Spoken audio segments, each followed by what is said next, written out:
Today, it became clear that the free world needs a new leader. It is up to us, Europeans, to take that challenge. That's what European Union Foreign Policy Chief Kaja Kallas said in response to Trump and J.D. Vance's reckless Oval Office attack on Ukrainian President Zelensky. And that's not normal, y'all. The European Union is publicly declaring that the U.S. is no longer leading the free world because Trump's White House is too busy coddling Russia while abandoning our allies. France's Macron, Germany's Scholz, and even Italy's Meloni, who is no soft liberal, are calling out Trump's isolationist madness. Norway's prime minister straight up said Trump's accusation that Ukraine is gambling with World War III is deeply unreasonable. Y'all, that's diplomatic speak for this man is dangerous. And let's be clear, isolationism doesn't mean safety. It means we're unprotected. Trump and MAGA have convinced too many of y'all immigration and abortions are America's real problems, all while he and his cronies dismantle the government, line their pockets with taxpayers' money, and let Russia take over global power. Now we're watching in real time as world leaders prepare for an America that's weak, broke, and powerless. Because Putin will make his next move, and when he does, we're going to be alone. And here's what that really looks like. A weak, broke, and powerless America means a crumbling economy where the dollar no longer dominates world trade. It means skyrocketing inflation, food shortages, oil prices we can't control, and China deciding how much our goods cost. It means U.S. businesses collapsing while Europe and Asia move forward without us. A weak, broke, and powerless America means our military isn't the strongest anymore. Imagine Russia and Chinese warships patrolling the Atlantic while we watch helplessly because Trump pulled us out of NATO and left us isolated. Imagine the next 9/11 and no one comes to help because we have burned every alliance we've had. A weak, broke, and powerless America means we lose control over global security. It means Russia takes Ukraine, then moves into Poland and the Baltics. It means China takes Taiwan, and U.S. businesses that rely on Taiwanese tech crumble overnight. It means we are sitting ducks when North Korea finally tests a real missile and there's no international coalition to stop it. This is what MAGA isolationism is bringing. They told you DEI and drag queens were the biggest threats to America. They lied. They thought voting America first meant strength. No, not at all. It means America last and alone, and we are running out of time to fix it. Y'all, so today is the day of the DEI Blackout Day, right? And Walmart is on the list, of course. I work here. That's why I'm here. But I want to show y'all something. We ain't playing. Hold on. I want to show y'all something. Look at how empty this goddamn store is.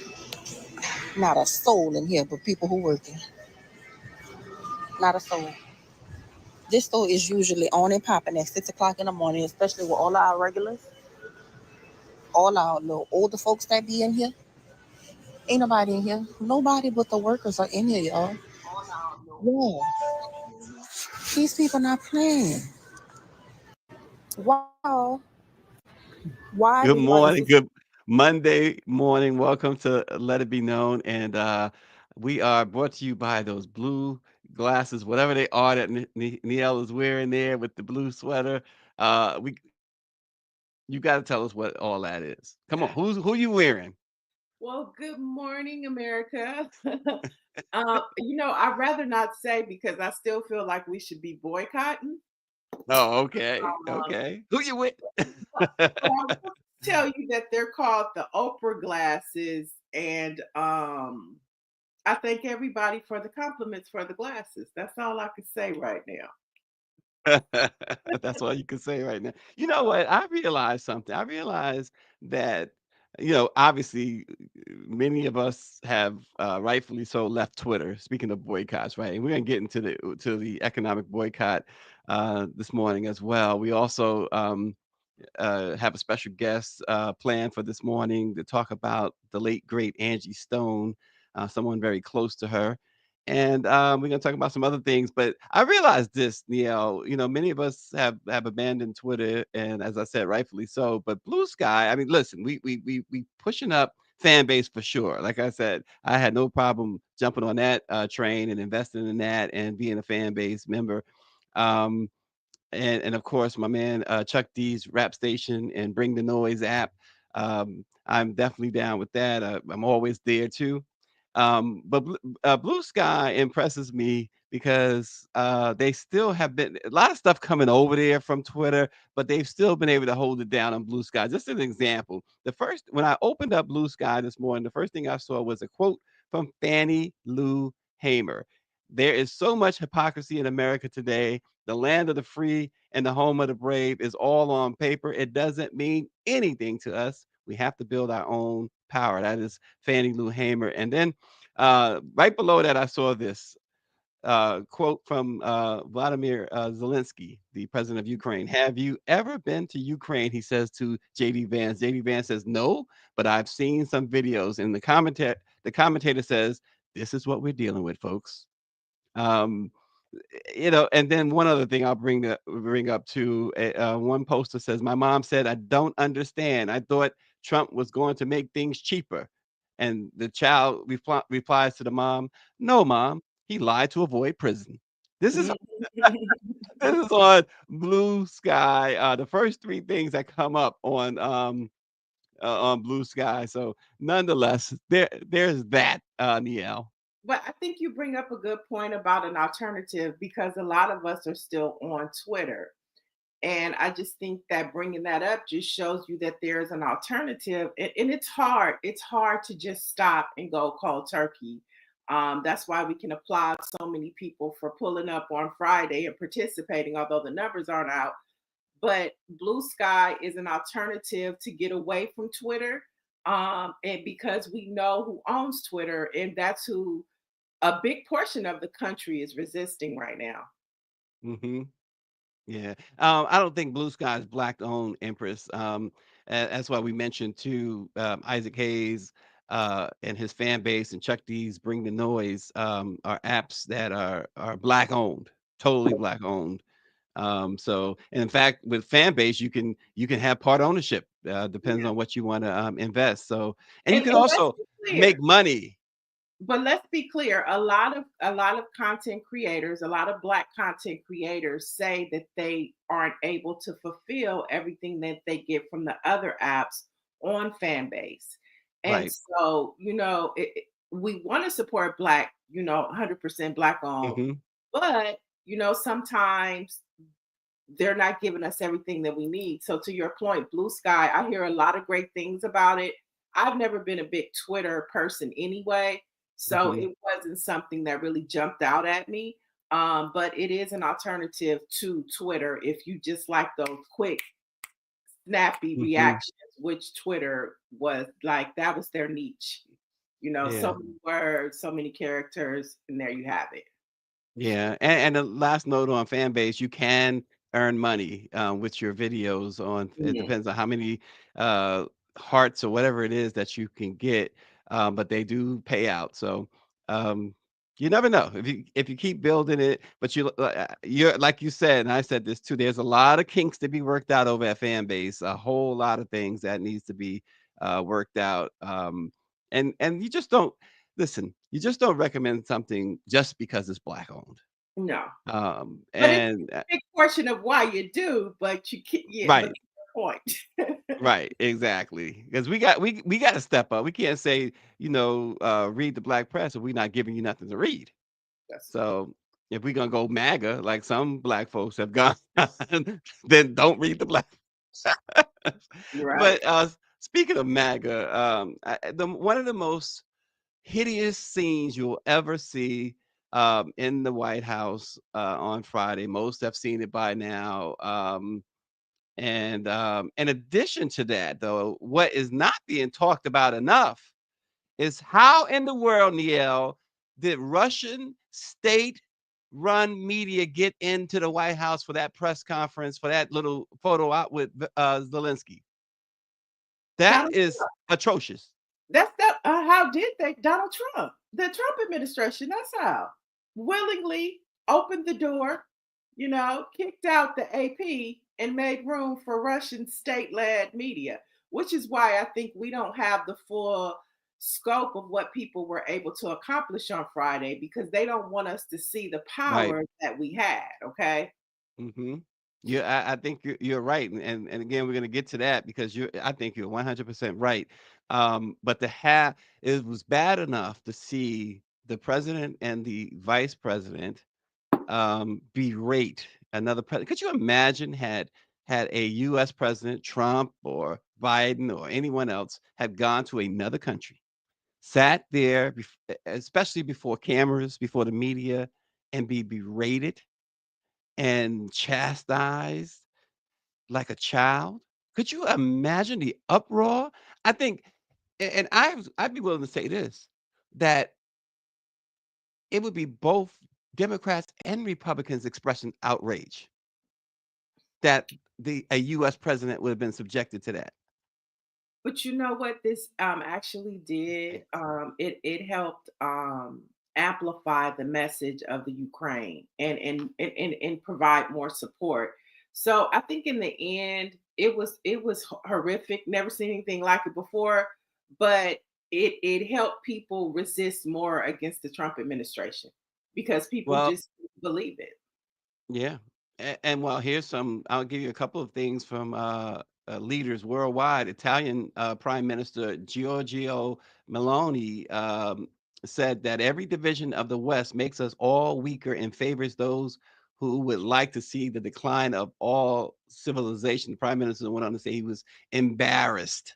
And this is the Italian Prime Minister. The Denmark's Foreign Minister, Lars Rasmussen, said it's a punch in the gut. There must be room for robust conversations, even between friends. But when it happens in front of rolling cameras like that, there's only one winner, and he sits in the Kremlin.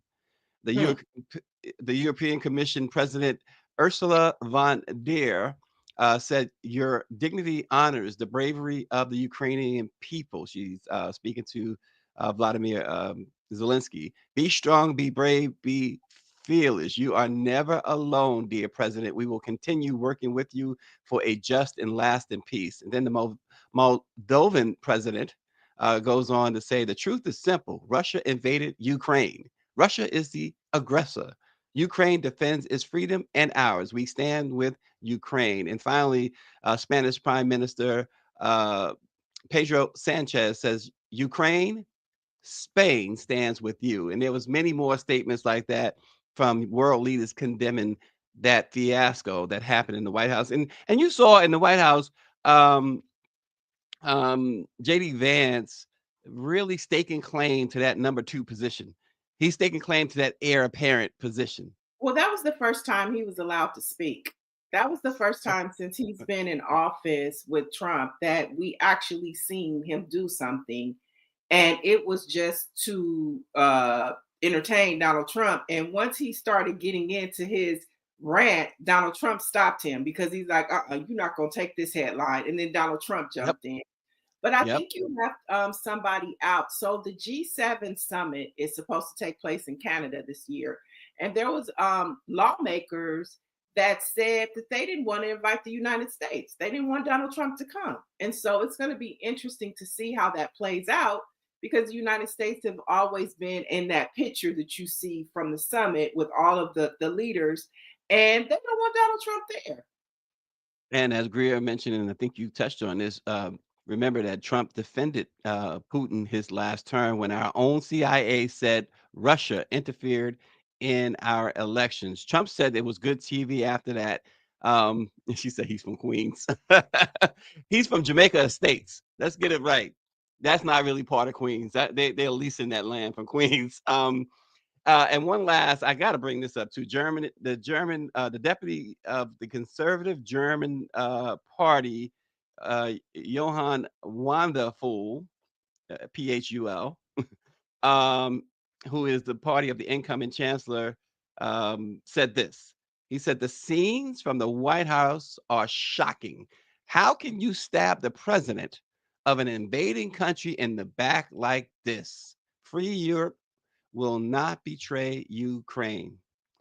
That's some strong words from Germany. Going back to my point to where this is actually done more good for Ukraine and maybe solidified the support that they needed. So Donald Trump once again is putting us Americas in a bad light on a world stage. and our allies are maybe fleeting. He's alienating America. He's destroying it from within. Him and Elon Musk, his co-president, and he's alienating us. And what does that show you? Once again, it's the mark of a dictator. It's the true mark. It's a hallmark. And It's I like what Mike V said. He said, and this is interesting because I thought about this too. Um, when Mike V says, when Obama gave his first State of the Union and Obama was called a liar by the Republican House member, no one said anything. So I'm not sure if it's all that far fetched if you're a black leader. But I remember that very, very well, Mike V. You're right, and it was just showing their racism by having the audacity to call the president a liar and then no one really standing up for him. Austin says it was a coordinated and planned ambush of an American ally, including Marjorie's man asking about his suits. Exactly. Asking him about his, why don't he wear a suit? When Elon Musk comes in there looking like like he but it's stepped so out of funny. what's his Somebody, name's movies. somebody posted a picture of King Charles, and he was dressed the same way. And so it's like, if his appearance is good enough for King Charles, you damn sure better believe he's good enough for Trump. Look how Elon goes in there looking like Pee Wee Herman. I mean, give me a break. Um, the economic blackout. So, Niall, despite calls for an economic blackout targeting major retailers on February 28th, early data reveals that Amazon sales actually increased during the boycott by about Allegedly. Let's 1% say over allegedly. last year. Let's say allegedly, because we can't believe Allegedly. that somebody Exactly. said. Allegedly. But here's the thing. The February 28th action is just the beginning of a series of planned blackouts. Apparently, the People's Union USA, which organized the economic blackout, has announced a week-long boycott specifically targeting Amazon from March 7th to the 14th. So here's another chance, folks, for those who might have been in that alleged 1%. You have another chance, a week-long chance to stay away from Jeff Bezos's Amazon from March 7th to March 14th. And additional boycotts are planned for other major retailers and brands, including McDonald's and General Mills. And here's one other thing, Neil, and I'll turn it over to you. Target on Friday, they lost a total of $12.4 billion in their latest stock downturn since their detour on diversity, equity, and inclusion. And that, they're feeling the heat from all sides. We know that the NNPA has the educational buy-in campaign, and we know that the NAACP has an advisory, and of course, Reverend Jamal Bryant with the 40-day fast, and all of it targeting Target. It's a lot going on, and we have to be clear. A lot of these initial boycotts are being co-opted by other people that the Black community is starting, and so we just have to be strategic on how we're going to move. I think for now, the best thing to do, we did our thing on Friday. There were a lot of videos of workers within Walmart, within grocery stores, within Target, showing us that people were not in the stores. Okay. So Right. look, for 12.4 billion wiped out of Target. But Yeah. there was impact on Walmart too. So we have to question, why are the stats only coming out on Target? Where's the rest of the numbers? Where we need all the numbers to come in. But the big thing that everybody is focused on right now is, starting on Wednesday, the Target boycott that is initiated by Pastor Jamal Bryant and the Black Economic Chamber of Commerce. So that's huge. The Black Chamber of Commerce is partnering with Jamal Bryant, and that's the source that shows our buying power as Black people. And so Wednesday, we take a strategic approach to going after Target first. But I also want to talk about some of the other things that happened over the weekend in Yep. protest.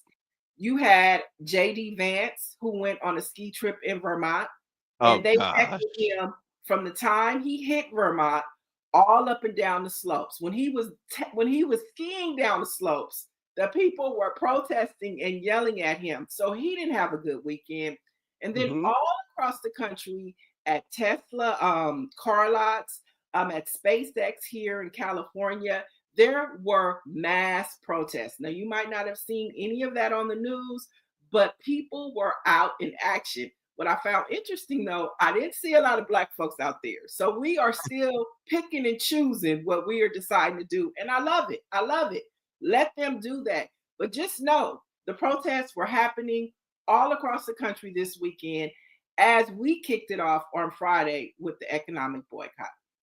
Well, the Tesla thing is really interesting, because they are really hitting it hard, and Tesla is losing a lot of money, and that is the goal.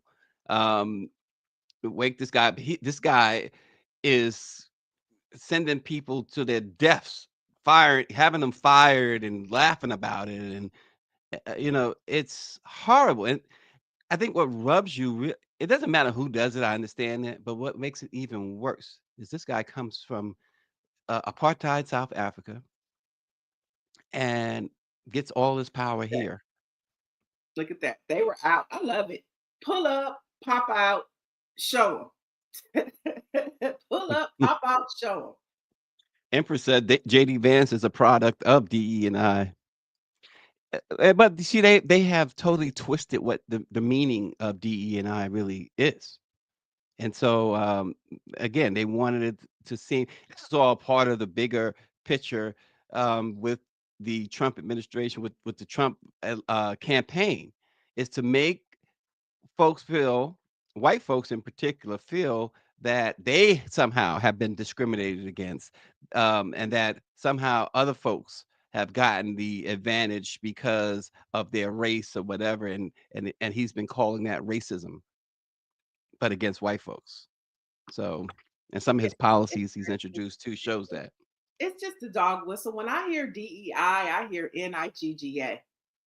That's what I hear. I literally Yeah. I do. Because it to me, it all goes back to Michelle Obama's black job. And so now DEI is a new way to call up to speak to us without saying what they used to say in the past. That's what D to me, that's what D when I hear them say DEI, taking all the jobs, that's all I hear. That's all I hear is NIGGA. We're gonna put Yeah. y'all back in y'all place. You guys have come too far, and now we have to put and that's what infuriates me the most about this is that all of the strides that we have made in equity and equality, which has trickled down to all people of color, they could just come and snatch it all away, from voting rights to women's rights Hmm. to school, giving us affirmative action, take it back, give us DEI, take it back. Hmm. Anything that we do, they're just saying, guess what? This is still America. It's still systemic racism. The good old white boys still control it, and we can give it to you, but we can also take it from you. That's the only thing I keep hearing from this administration. And some other things that happened over the weekend. Bank of America scrapped its diversity policies. They said they Mhm. will no longer have goals for interviewing or hiring diverse candidates per recent regulatory filings in the Trump administration. Um, Bank of America joins that list, and they would. Others are coming. Yeah, they all have. They all Hmm. have. But I also Uh, saw something interesting this weekend too about Starbucks, about the the president and CEO of Starbucks finally admitted that the protests that people were doing because of the Gaza war, the Palestinians and Israel, that they have lost money because of the economic boycott. And not everybody has participated, but it's been enough for the president to acknowledge that it has made an impact on their sales. Yeah, and also currently going on now, some wildfires are really tearing apart South and North Carolina. Um, we were concerned.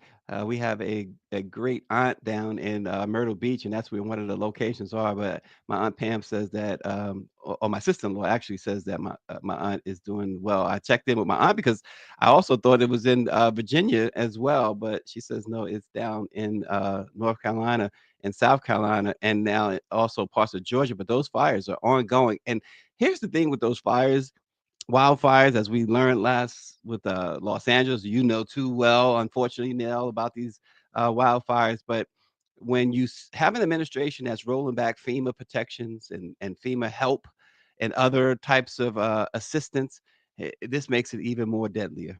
Right. And they also brought up the fact that Donald Trump hasn't said anything about the governors and the mayor in those states because those are red states, predominantly red states. And so I think, this is, an example of it's going to hit everybody. It's going to affect everybody. And now it'll be interesting to see how he handles this when, to your point, taking away FEMA, taking away things like that. But now it's affecting the people who actually voted for you in Yeah, large numbers. yeah, no doubt.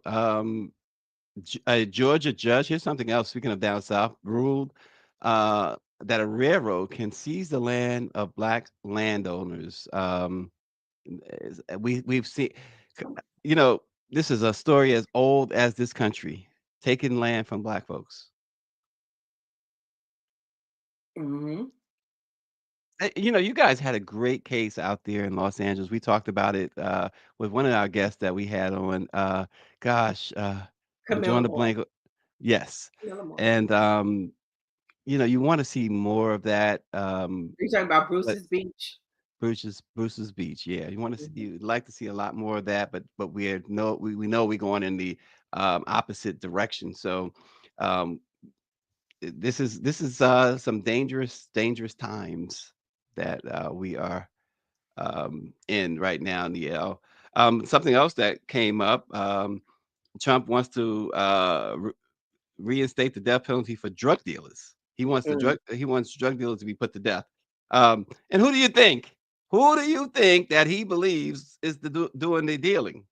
Well, here's when I read that story, all I thought about was the pharmaceutical companies from fentanyl and opioid, and how Mm, they were given a multi-million dollar fine, but none of those big corporations and millionaires went to prison, and they have ran the most current drug ring in the nation, of late.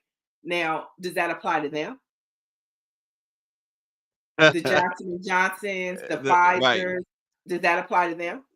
right, right. Help me make that make sense. I'm glad he said that because that's who we should start with first because that is legalized organized crime. The pharmaceutical companies made opioids and fentanyl, picked those names because they thought they were attractive and trendy for street sales, Hmm. and they created the biggest epidemic in modern day history. And so, unless you're putting those individuals in jail, then miss me with that. But I hope he does because that's an opportunity for us to bring that up. Niel is lying in wait.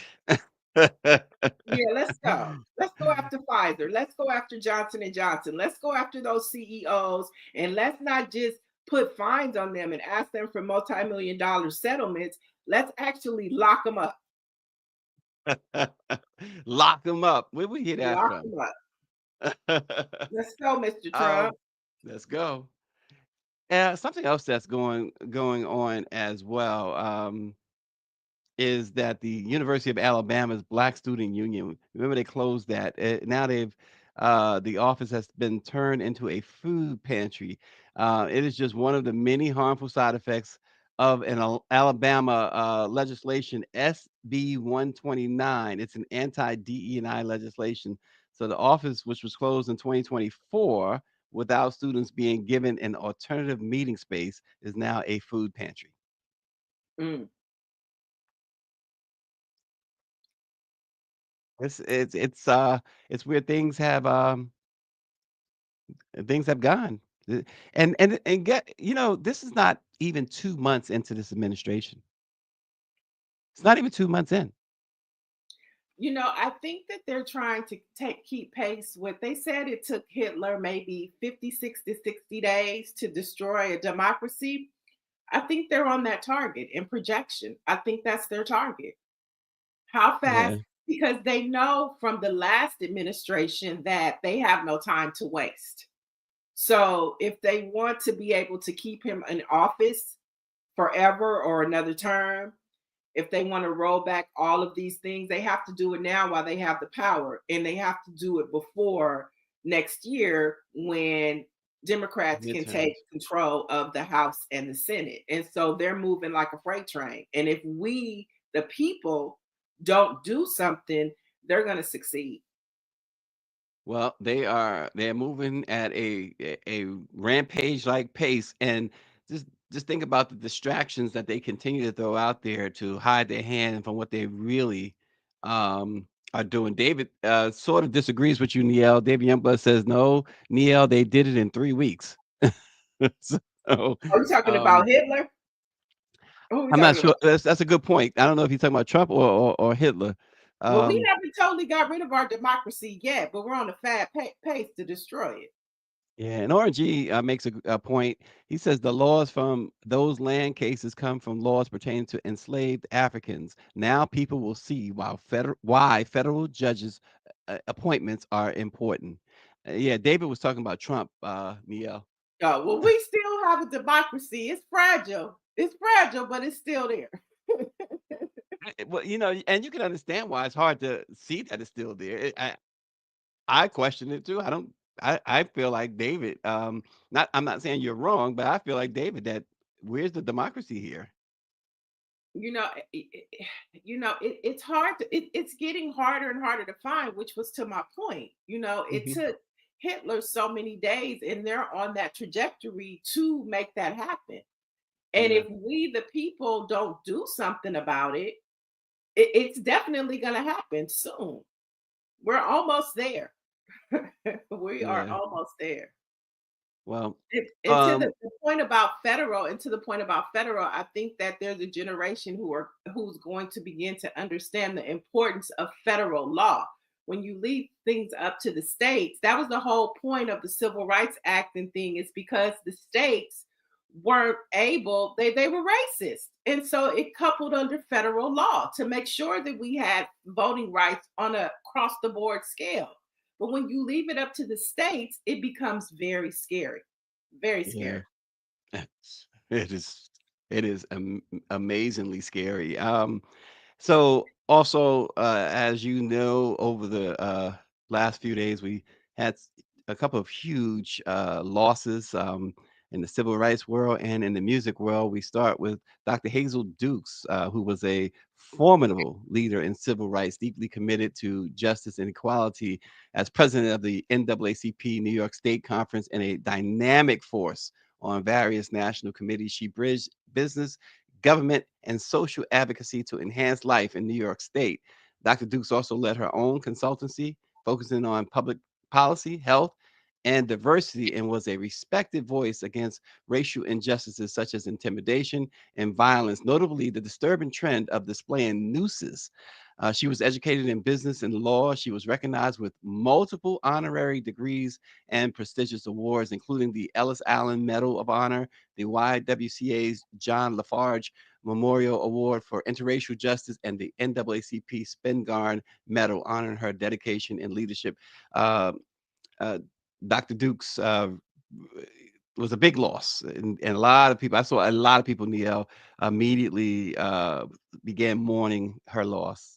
Yeah, she received so much love. And I love the fact that the love she received was intergenerational, from millennials to Gen X's to Gen Zers, to baby boomers. You had the Tamika Mallory's, you had the Tiffany Loftons, you had the Latasha Browns, you had, of course, the NAACP because she was a board member.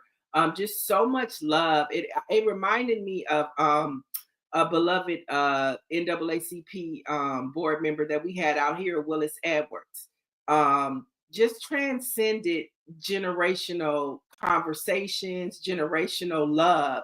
And I think that's what we need to have more of, especially in this state right now, connecting the dots intergenerationally so that we can have effective change. Just a beautiful person. And it's good that people can learn about her and her contributions to the Black experience. Yeah, it's interesting too because someone mentioned I think it was of course RNG about Bloody Sunday.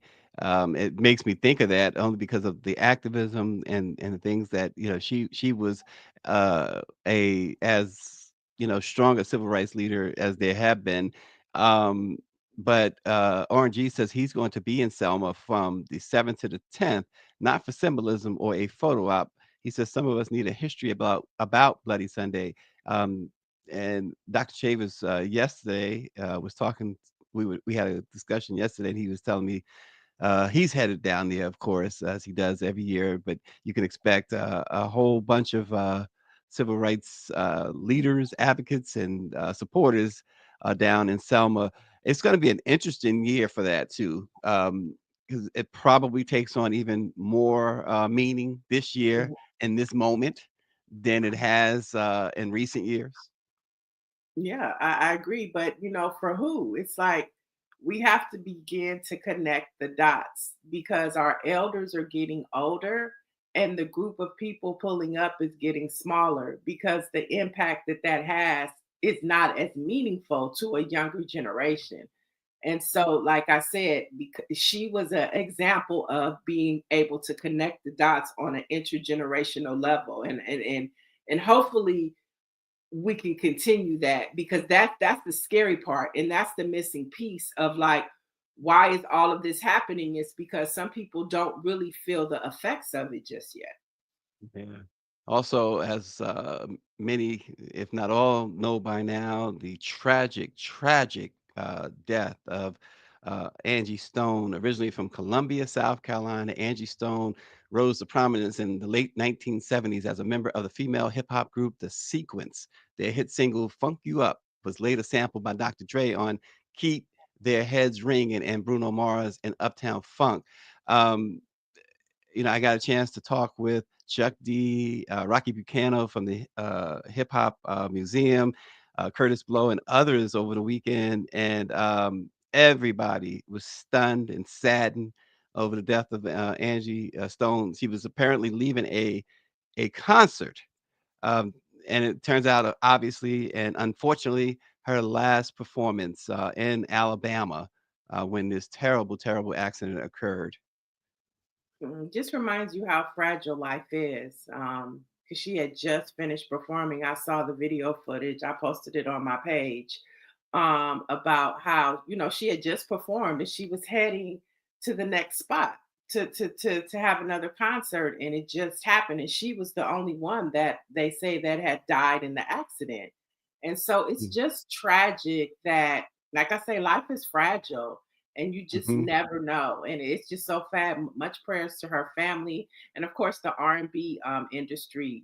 Anthony Hamilton, so many others. BL Sadiq. As Yeah. you say, so many people from the R&B community as well are just sending love and support to her family. And you can also tell in some of their posts that it kind of freaked them out because they're on tour all the time. D Nice responded, they're on tour and they're moving around. And, sometimes you're like, that could have been me. Yeah. Yeah. Exactly. And one of Angie Stone's best friends and colleagues, veteran promoter Vansilk, one of hip hop's first promoters and the CEO founder at Rapamania.com and Who's That Lady Entertainment. Van Silk grew up in the South Bronx and was a major promoter of uptown clubs like the Roxy. He promoted over 300 shows in the late 1970s with promoters like Mike and Dave, Ray Chandler, and Arthur Armstrong. Van Silk is also the founder and creator of hip hop pay-per-view specials Rap Mania and Sisters in the Name of Rap. Joining us now, one of Angie's closest friends and colleagues is none other than Van Silk, the legendary Van Silk. Thanks for joining us. Hey, Stacy. You Good know, morning. it was funny because normally I'm up and I seen the phone ring and I looked at my phone, I seen the email. I had to jump up and throw on the shirt, and I'm in the garage. My daughter's working in the living room, and thank you for this tribute to my friend Angie. A lot of people know her, and it was sad because I had called her on Friday because we normally talk every other day, normally. Known Angie since she was in Sequence, her and Blondie and Cheryl, and it was sad because I got the call from Dana, a text message early in the morning. Then Sparky D texts me, calls me. Then I get a call from Shaw Rock twice in a row. I said, something ain't right. So I looked at my phone and I called Shayna, and she told me Angie had passed. And I said, from her kidney? Come on. Because she was going through dialysis because of her kidney 3 times a week as I was taking chemo. And she said, no, Van, it was a car accident. I said, what? And she said 9 people was in the van and she's the only one. And I couldn't hold it. I mean, the people that you named, Curtis Blow, Rocky, Chuck D, Lily from SWV, Leland from Sugar Hill Records, Kumo D. I text everybody like Lily is Angie's gone. I text Claudia Jordan. I just text all friends of friends and people that know her even from early on. And they was like, Van, I don't see it on social media. I say, it ain't on social media. I'm telling you. It ain't on social media. Yeah. It's funny, Van, because when I called Chuck, I think I was the one who broke the news to him because he was driving and he was like, "You got to give me a few minutes. I'll call you back." And he got back to me, but it was just so stunning to everyone. And now you mentioned something that I'm not sure that the public really knew about the kidney problems and the dialysis. So I'm sure it hits you really like I can imagine you're thinking the kidney. Well, it's sad, and I don't like being disrespectful on social media, but somebody posted the private messages yesterday between Angie and himself, the singer, and talking about her kidney problems and stuff. But man, do you have to go that far for clicks? I got a lot of private messages with Angie Stone. I don't post them. I had private messages when Kango from New TFO told me, Van, my cancer spread. I ain't going, or here's what Kango said. Like, come on, man. And listen, Angie, what I'm upset about, because I helped her create the YouTube channel, Secrets Reveal. And a lot of people trying to go back now and watch that stuff. And the problem was Angie's revealing her industry secrets. It wasn't nothing negative about anybody, she said. Everything about Secrets Reveal was her story, but everything was positive. And the last one that she did, which she wasn't supposed to do, which everybody is using, that's why she said my name. I know, Van, this one is, I threw this one up on you because Angie wasn't doing, she was sick. And she was talking about people owing her money in the industry and record labels. Everybody in industries owe money from record labels, especially when the 35 years come up for you to get your sound recordings back and everything. Everybody's owed money. And Van, can you share some insights on how she influenced the evolution of R&B and soul music during her career? Angie, first of all, when they came, I've been in hip hop from the beginning. So when they first, let's just take it for when Sequence came to Sugar Hill from Columbia, South Carolina.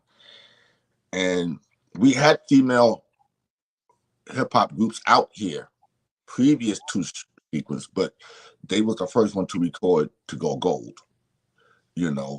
Shaw Rock is the first female MC in hip hop, but Sequence influenced a lot of the chanting sound in the back of Sugar Hill Records, just Sequence in the background of the party scenes and all that. And then when Angie become working at the radio station, then Angie also became a writer, and she wrote songs. and Andrea Mitchell, who passed, they was friends. And Angie was in the writing sessions over at Universal when Mary was up in there, starting out and everything. And my friend Kevin Evans signed Angie to A&M Vertical Hold. When she went to become Vertical Hold, because Angie is very talented. Angie can sing. Angie is just that God-fearing woman, very talented, and her influence on a lot of people. And I was talking to somebody yesterday. I said, we done lost one of the greatest neo soul singers, because what we really would have now is Erykah Badu left and Jill Scott, basically. And Angie, just the influence of Angie. When we put together this whole Secrets Reveal, I said, you can't take no more in your house, because she was sitting in her basement. She was, I'm gonna use my studio. We'll start the studio in January. So from Brownstone to everybody want to do and talk to Angie, because Angie don't bring no negativity to the table. She'll tell you how she feel, but she wouldn't bring no negativity to the table. And she's definitely know how to cook. What? Go ahead, India. What's your favorite memory of Angie? I know it sounds like you have a ton of them, but what's your favorite memory of her working in the studio? I wasn't really in the studio with Angie, because I've been to the studio with Angie, but I wasn't really in the early days or like that. As much as I've been in this business, and I just don't like the studios. No matter how long I've been involved, I'll go to sleep. Y'all work on the song. Let me hear it when it's done, and we'll fix it out then. But my best memory of Angie was she was living in New Jersey, 90s. And at that time, me and the original Spinderella was dating at that time. First Spinderella, Salt and Pepper. And we went over to Angie's crib. And she made some food, and she fried, I don't know what she put in that chicken. But she fried the hell out of that chicken, and that was like some of the best taken chicken. And every time I talk to Angie, I said, Angie, you gonna make some more of that chicken? Because about 6 years ago, when my friend did the Black Expo down in Atlanta, I went up there and I went to Angie's house, and Blondie was there. I said, Angie, you gonna make some of that chicken? Man, I ain't cooking nothing. But with that Southern soul from Colombia and bringing it up, and just Angie, I'm going to say this in our conversation we had. I try to be careful in what I say. She was talking about her catalog and all that, which she was working on her catalog situation. But Angie said, listen, man, I'm gonna retire. I'm gonna take care of people. I'm gonna open up a church and a commissary for people.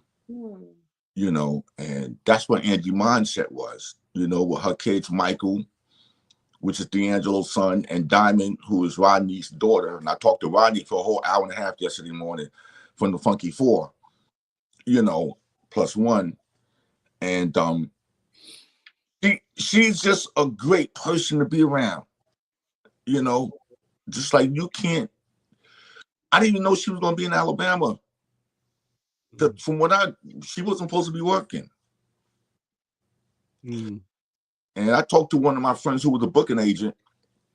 Yeah, man, I just booked Angie on 5 shows. I was like, what? So, people get online with these, the record label this and the record label that. When the time is your time is your time. If she wasn't like she was by herself, if she was in there with 8 other people, and what can you do? Van, her song "Wish I Didn't Miss You" became such an iconic track. What did that song mean to her personally, and how did she react to its monumental success? Well, with Angie, she's a family-orientated person. And a lot of things in life, with her mother not too long ago,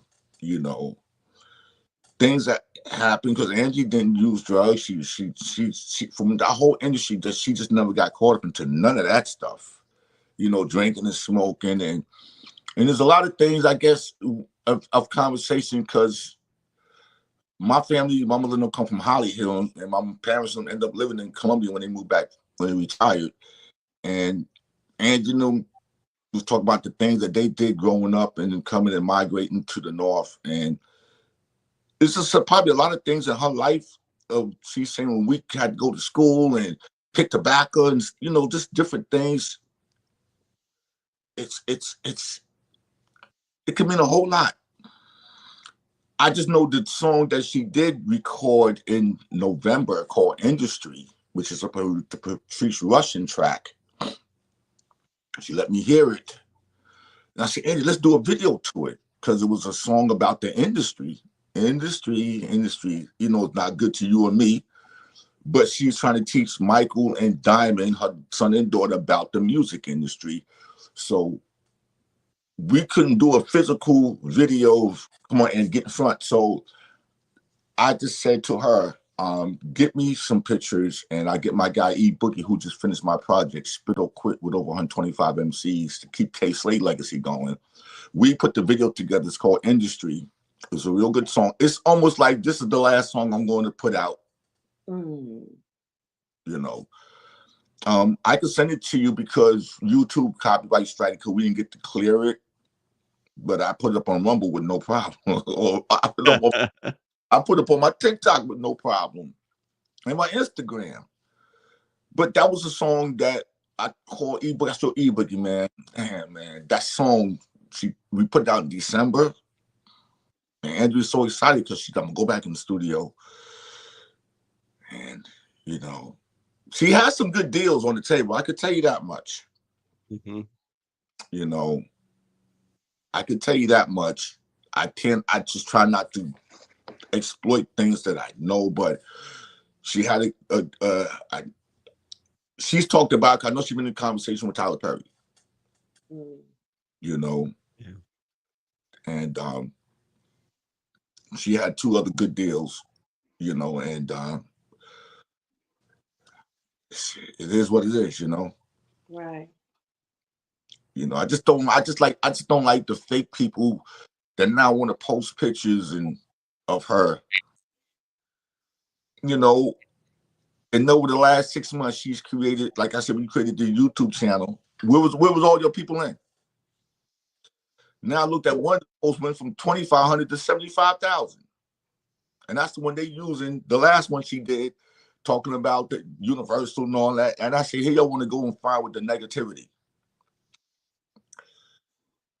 So, and I did promise her, and I promised her Blondie, and Cheryl, that we was going to set up this year to because, you know, I work with the museum with Rocky and Pete Nice and them from the museum, that we was going to make sure we was going to give sequence to honor, you know, because we don't induct people into a museum, but just to acknowledge them, because the museum's still not ready to open, and to acknowledge sequence.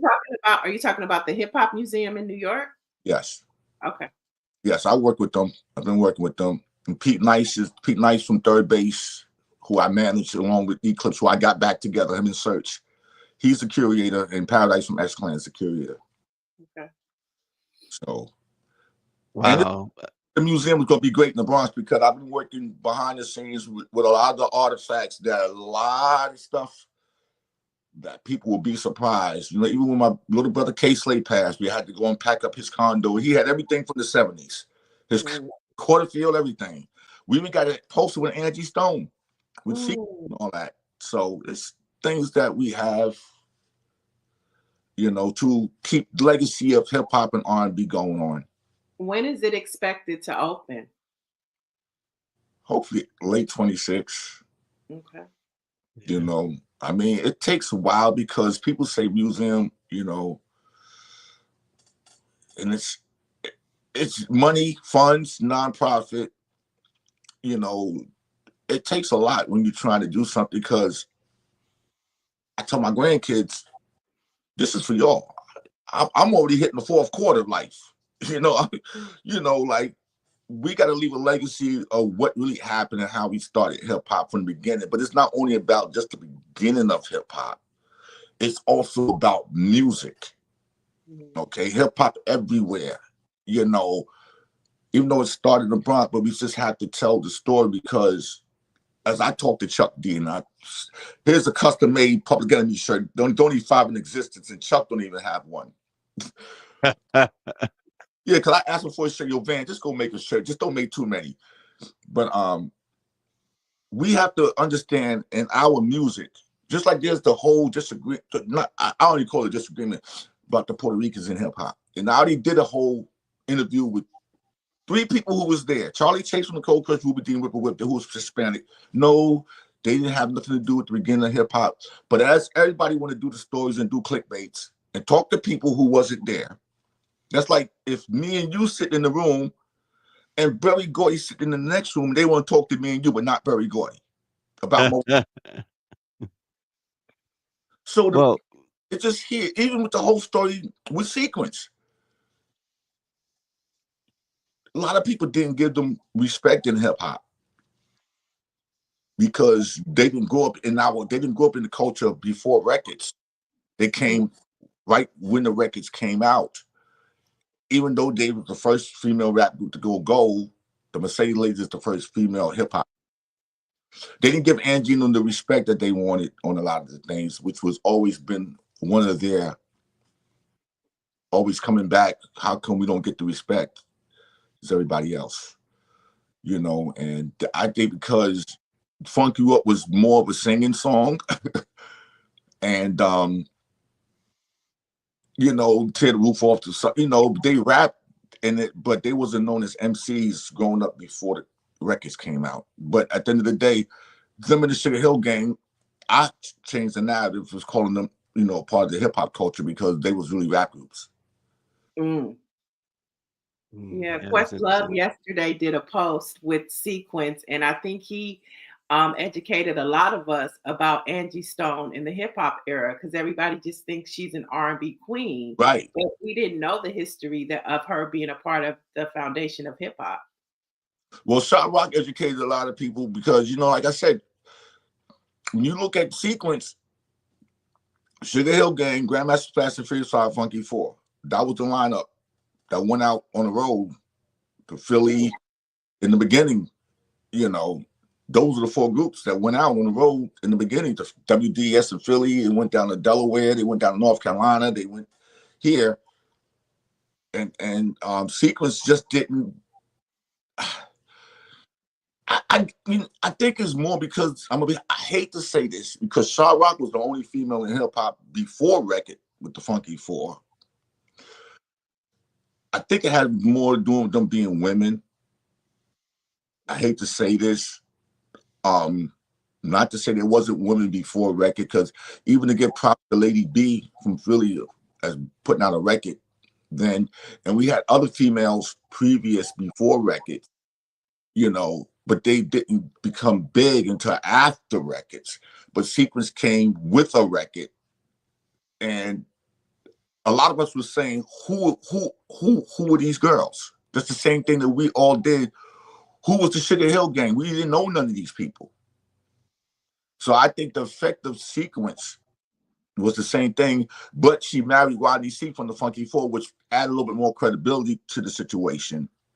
But as years prolonged on, I think Angie talent as being a singer overshadowed the whole group. Because I know between this is the funny stories. When you book Angie Stone, you're booking Angie Stone. You're not getting Sequence. Okay? Unless she wants to put Sequence in the show.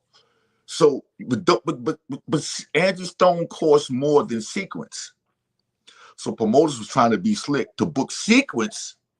And then when Angie called, well, can you do some of your song? And Angie caught on to, oh, hell no. You know, because Sequence is at one price and Angie Stone is Angie Stone. Same thing I had the problem with Kool Moe Dee. You want Kool Moe Dee, okay?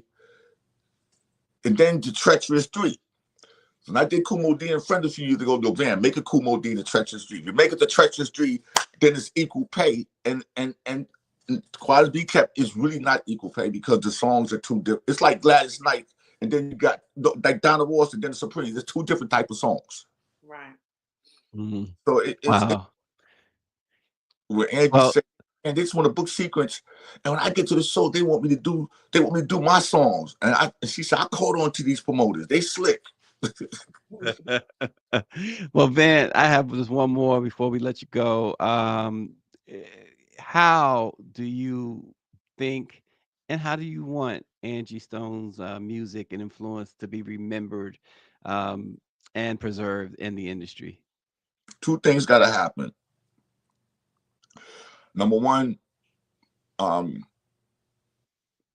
Natural Museum in DC have to please honor her. And the museum, well, the one in Seattle that I talked to, and us, of course, the Hip Hop Museum, but her music, and it's so funny that she died on the day of my mother and father's anniversary, March 1st. That her legacy should be acknowledged, and hopefully in the city of Columbia, South Carolina, create an Angie Stone Day, just like how we have a Shaw Rock Day and Shaw Rock's still alive, and have an Angie Stone Day and her music legacy, because you know how this people in the music industry today, you're here today, you're going tomorrow, and a week later they don't forgot about you.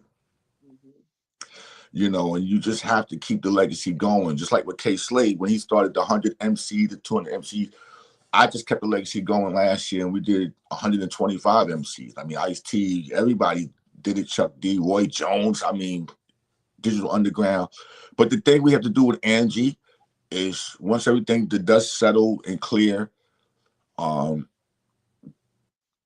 hopefully we can find enough footage to put together a documentary, you know, which I know she wanted to do on her own. I know that personally, but that could be something that could carry the legacy on. You know, I have to talk to Blondie and Cheryl as a group to see how, because they know her way better than everybody else. You know, Blondie was there in the same concubine house with Angie. When I talked to Blondie, she was at the hospital. So we just need to carry her legacy on and not just hold 3-4 days. You know, everybody wanted to post their pictures of Angie. Then 2 weeks from now, nobody talks about Angie. You know, I still talk about K Slade 3 years later. You know, and it's sad, you know, because people, you know, who talks about Michael Jackson anymore?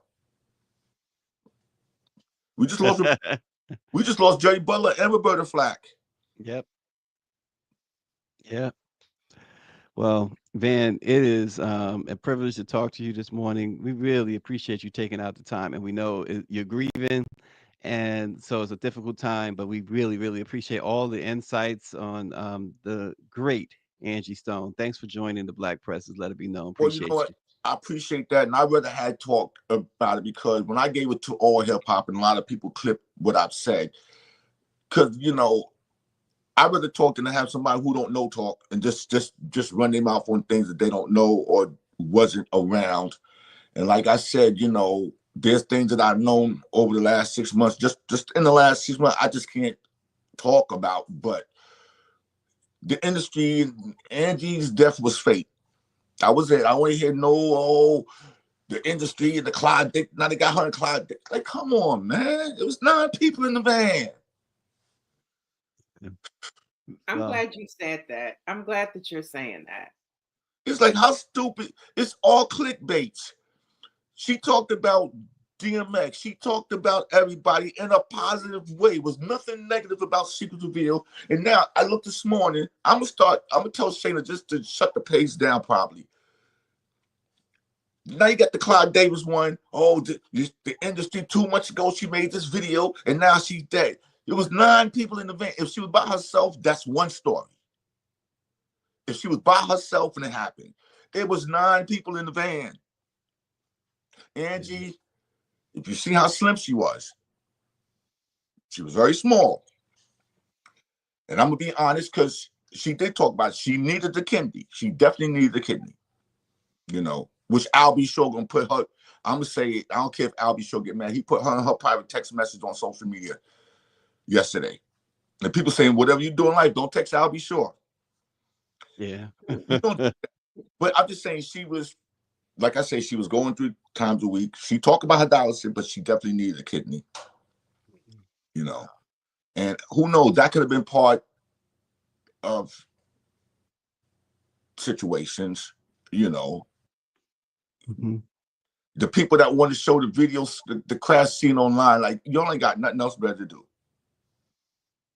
Like, and I said in the video that I made, can you have some respect for the family? Stop trying to muddy this woman's names.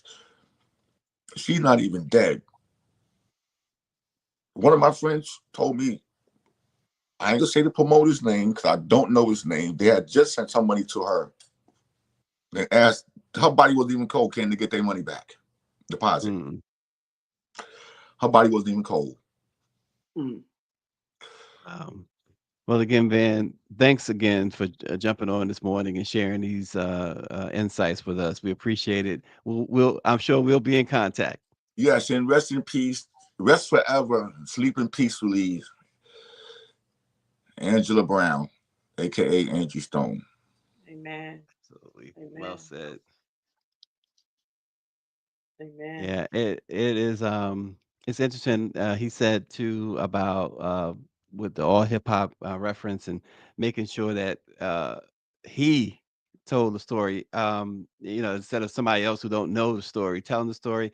I always when I worked at other newspapers, one of the things that I always was called on to do when someone, a soldier, had gotten killed over in Iraq or wherever, um, and I would have to be the journalist to go and do that story and talk to the family. And one of the things I used to say to the family to get them to talk, because it's the worst thing to ask somebody to comment when their child or their husband or wife or daughter or son is killed, is to interview them.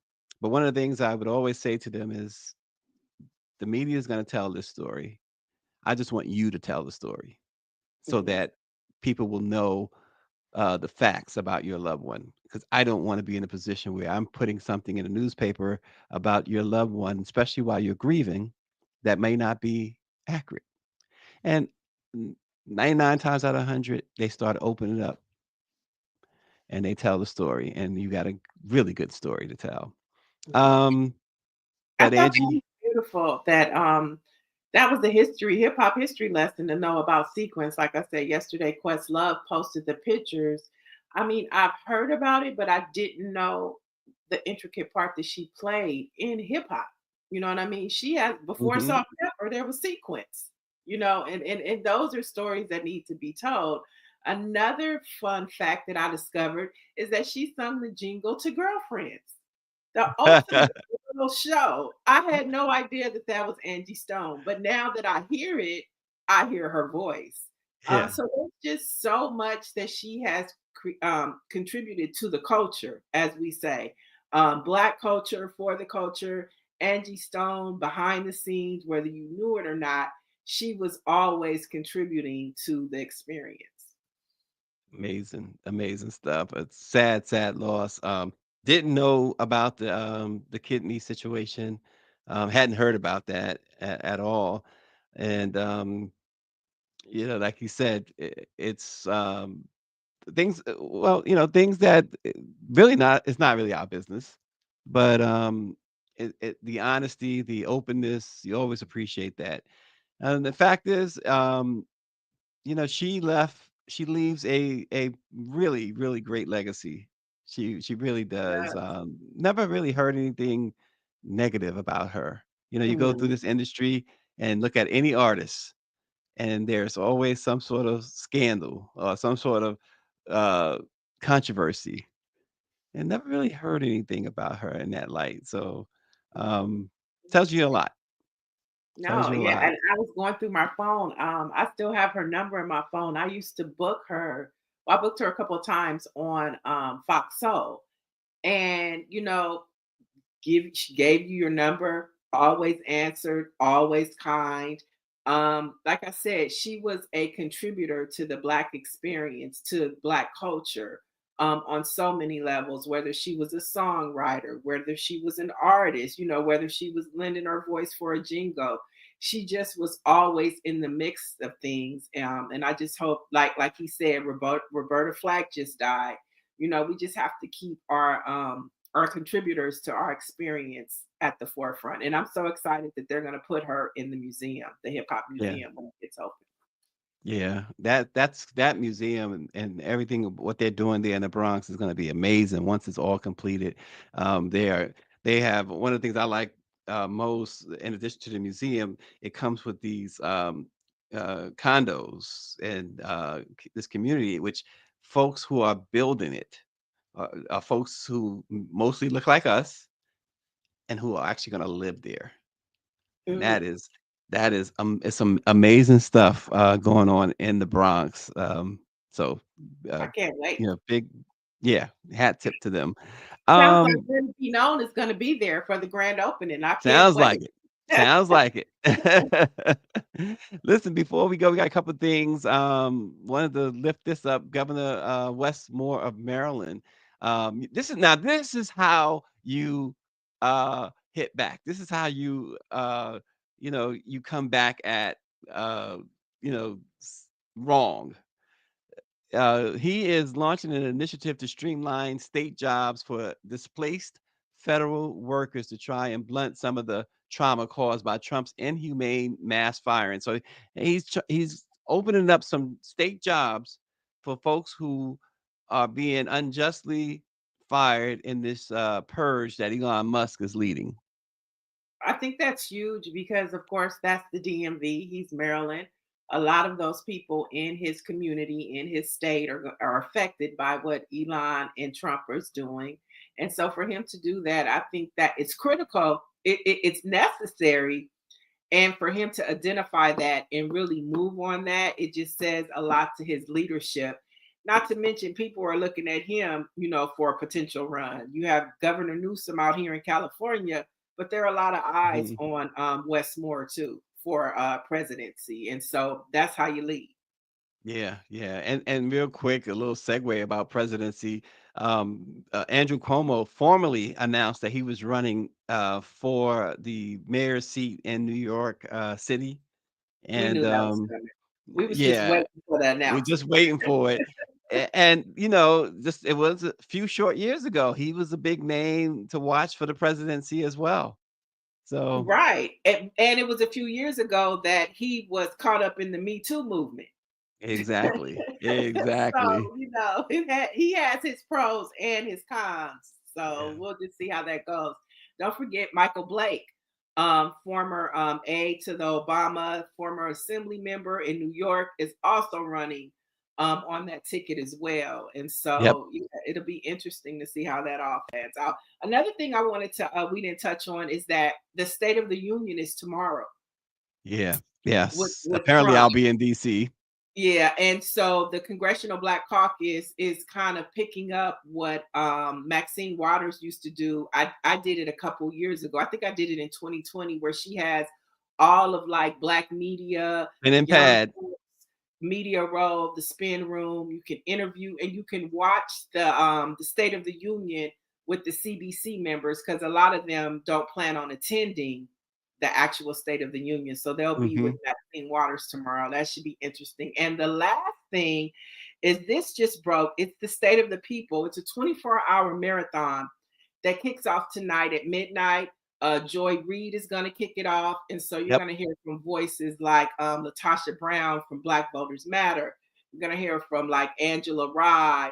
You're going to hear from Tamika Mallory. And so it's a 24-hour marathon starting at midnight tonight, goes through all day tomorrow, all through the State of the Union, where you'll be able to hear from Black voices about what's at stake for our community. And so, follow Angela Rye, follow all these people. I'll be posting it on my social as well. And so these are all the things that people are doing in response to Trump's State of the Union address tomorrow. You got it. And the thing you mentioned with Maxine Waters and the CBC, yeah, I did get an invitation to that, and I guess I will be there tomorrow afternoon. Is when Yeah, I they was call trying, it. but I couldn't get a ticket out. Tickets were Mm, sold. expensive. And since I have to be there next week, I was like, can we just get a CBC member on the show tomorrow? So we'll see how that goes. That sounds like a plan. All right. So Black History Moment is Black Women's History Moment. And so you want to take care of that? Sure, I'll take care of this one. On this date in 1913, Black women, including members of Delta Sigma Theta Sorority Incorporated, participated in the first major women's suffrage parade in Washington, D.C., marking a significant moment in Black women's history as they marched despite facing segregation and being forced to march at the back of the parade, highlighting their fight for voting rights while navigating racial barriers. Sounds like Yep. what's happening today. Yeah, absolutely. And finally, the newspaper of the day, the New Journal and Guide, Norfolk's oldest Black-owned business, has been publishing since 1900. It began in Norfolk in 1900 by the Supreme Lodge Knights of Gideon, a Black fraternal order. It was originally called the Gideon Safe Guide. The name later was changed to the Lodge Norfolk and Guide. And from 1910 to 1991, it was called both the Norfolk Journal and Guide and the Journal and Guide. So since 1991, though, it has been known as the New Journal and Guide. Some a little bit more history on the New Journal and Guide. By the time World War II was underway, the Journal and Guide was the largest Black employer in the South, with a circulation that soared to over 100,000. And the paper was the only one south of the Mason-Dixon line to carry a national edition. So that's some history about another vaunted Black-owned newspaper and media company within the Black press of America, the New Journal and Guide. All right, all right. And don't forget, guys, to find out what's happening across Black newspapers across the country and to find out just what's happening in the Black experience, you can visit blackpressusa.com. Absolutely. Well, everybody, thanks again for joining Let It Be Known and checking out Nielle's fancy You gonna glasses knock again. it off. And we'll see you tomorrow.